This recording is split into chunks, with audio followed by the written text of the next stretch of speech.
the blood that we're bleeding could fill up a broken heart. The secrets we're keeping could be used to light the dark.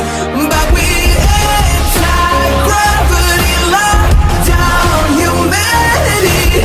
Lightning insanity striking inside me.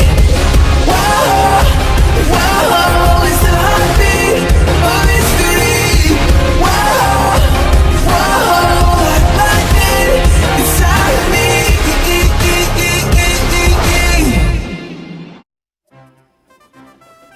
Trevor the traction engine enjoyed living in the vicarage orchard. Edward came to see him every day, but sometimes Trevor didn't have enough work to do. I do like to keep busy all the time, He sighed one day. and I do like company, especially children's company. Cheer up, smiled Edward. Sir Topham Hatt has work for you at his new harbor. I'm to take you to meet Thomas today. Oh, exclaimed Trevor happily. A harbor, the seaside, children, that will be lovely.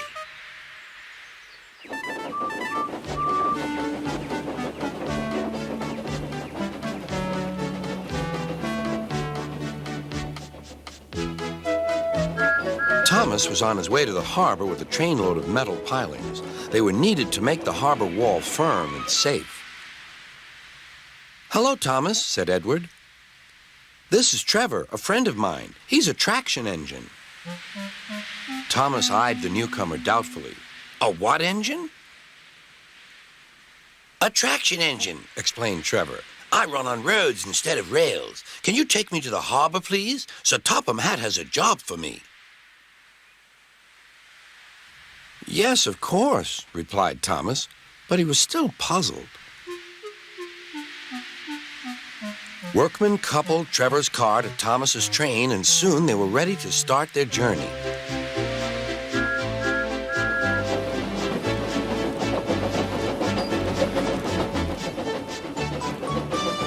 I'm glad Sir Topham Hatt needs me, Called Trevor. I don't have enough to do sometimes, you know, although I can work anywhere, in orchards, on farms, in scrapyards, even at harbors. But you don't run on rails, puffed Thomas. I'm a traction engine. I don't need rails to be useful, Replied Trevor. You wait and see.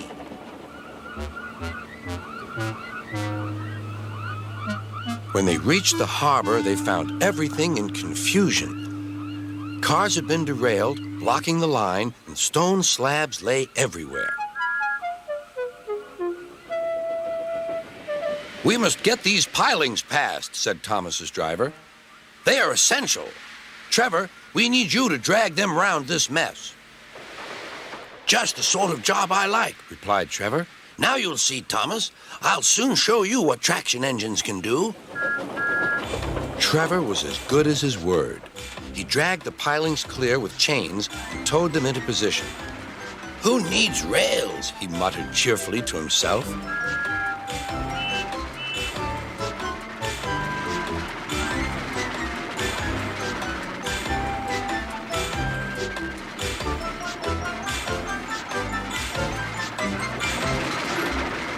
Later, Thomas brought Annie and Clarabelle to visit him. Thomas was most impressed. Now I understand how useful a traction engine can be. The coaches were full of children. Trevor gave them rides along the harbor. He liked this best of all.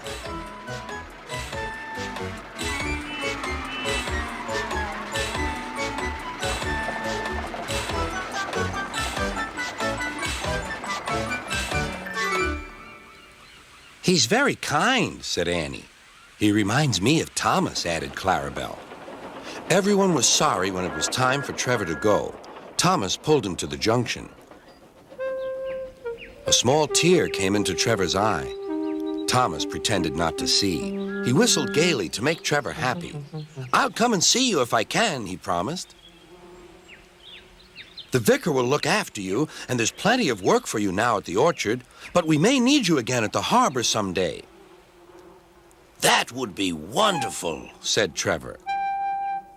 That evening, Trevor stood remembering his new friend Thomas, the harbor, and most of all, the children.